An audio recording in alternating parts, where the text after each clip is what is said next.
Hi, I'm Don from DonDronesOn. Well, 17 months after the event, we finally have the Transportation Safety Board report on the collision between a York Regional Police drone and a Cessna near Buttonwood Airport in Toronto.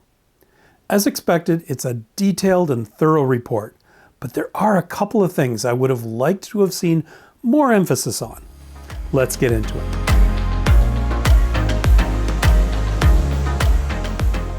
The Transportation Safety Board of Canada is an independent agency of the federal government with the mandate to advance safety in air, marine, pipeline, and rail transportation in Canada. They're not part of Transport Canada nor NAV Canada, and they are not out to find fault. Their objective is to figure out what went wrong in selected occurrences, and they can't investigate everything, and make recommendations on how to prevent the same thing happening again, or at least to reduce the likelihood. In some, but not all cases, they produce a public report of their investigations. In the case of aviation incidents involving drones, the TSB is required to investigate any case where one of these three elements are involved. One, if there's a drone weighing more than 25 kilograms. Two, when a person is killed or sustains serious injuries as a result of coming into contact with a drone or even parts of it. And three, if there's a collision between a drone of any size and a manned aircraft.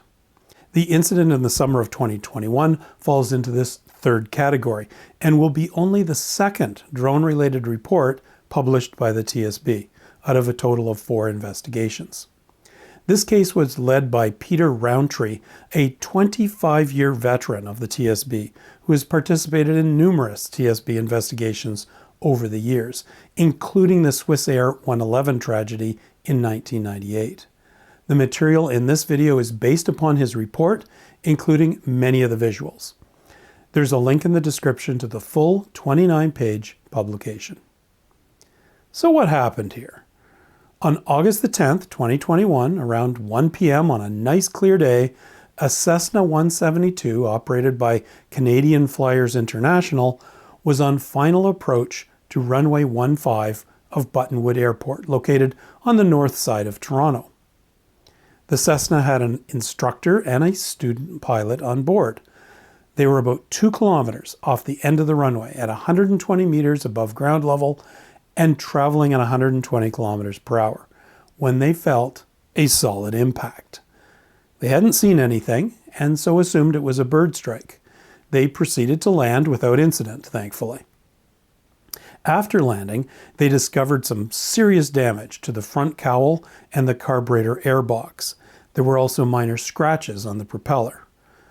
They were also beginning to realize this might not have been a bird strike, I assume due to the lack of blood and guts.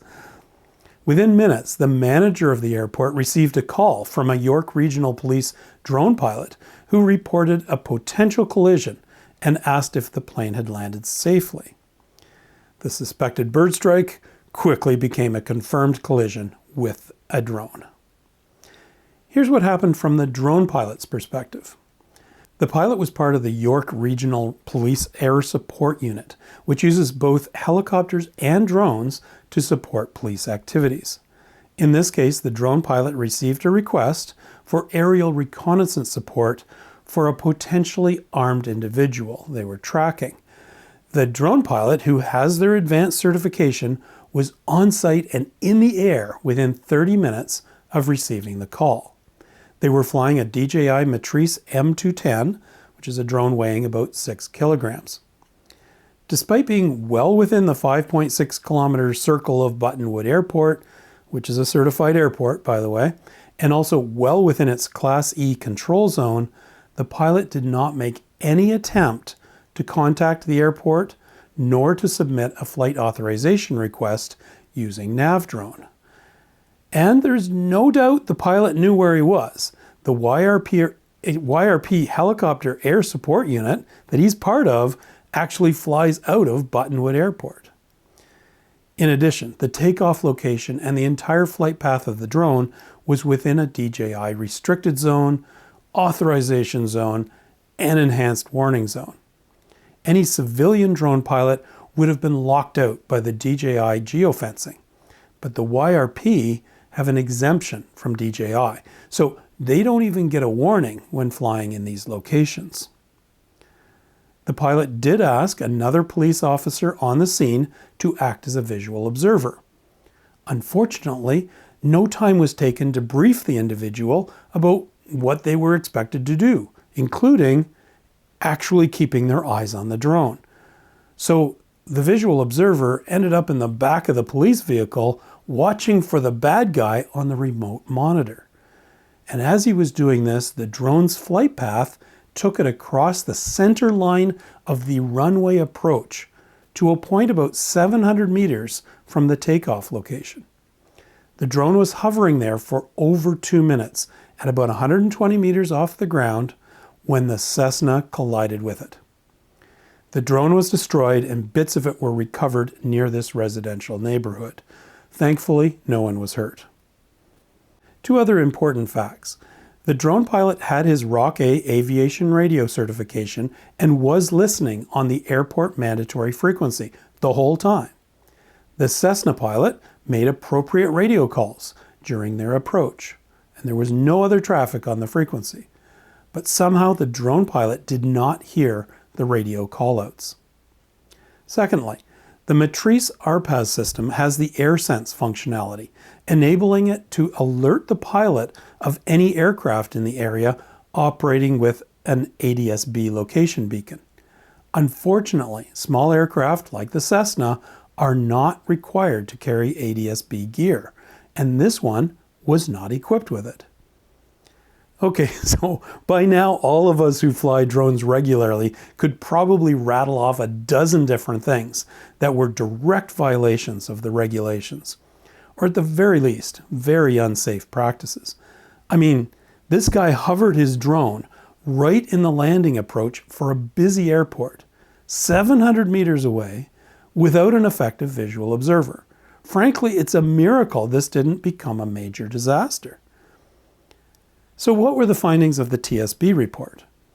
Well, there were 4 findings identified as causes and contributing factors, and 2 other elements listed as risk elements. The first finding was oddly worded, in my opinion, and frankly strange to appear at the top of the list. The flight crew of the Cessna 172N was unaware of the presence of airborne, remotely piloted aircraft traffic in the vicinity, and due to several factors, the active scanning that is part of the see and avoid principle was unsuccessful in identifying the conflict. Okay, this is all true, but the Cessna crew were flying completely by the book and did nothing wrong.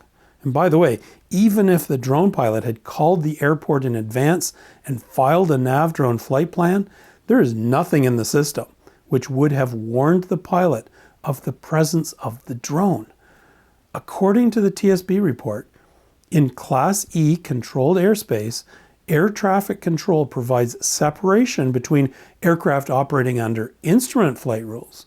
For aircraft operating under VFR, like in this case, ATC only provides traffic information upon pilot request and when workload permits. In my opinion, putting this finding as number 1 about the Cessna not seeing the drone is the equivalent of reporting on a murder, with the first statement being, well, the victim failed to move his head out of the way of the bullet. And in the TSB press release, it's even worse. This thing has been picked up by all the major news feeds, and the first words are unsuccessful visual scanning. In other words, the Cessna pilot failed to dodge the bullet. Shouldn't the first finding be that a police drone pilot with his advanced certification broke all sorts of rules, hovered his drone at the end of an airport runway, and didn't warn anyone? Then the second finding. It was about the lack of a proper visual observer. The finding notes that the York Regional Police policy does not require that spotters be trained, and in this case, the spotter was not even briefed on his roles and responsibilities. But would even a trained visual observer have been able to spot this collision coming 700 meters away and 120 meters up on a bright sunny day? I don't know. The third finding gets into some human factors and states that the drone pilot was likely task saturated. In other words, the drone pilot was juggling too many things and dealing with too many inputs all at once. This is no surprise to any of us flying drones. Even one person asking me questions when I'm flying can be distracting, let alone having all sorts of input from police wanting to look left and right and all the rest, and listening on an aviation radio. The fourth finding is actually just a summary of the other three findings. The drone pilot was likely task saturated, the visual observer didn't do their job, and the Cessna pilot didn't see the drone. Now, there were two other findings classified as risk-related and were not considered to be a factor in the collision.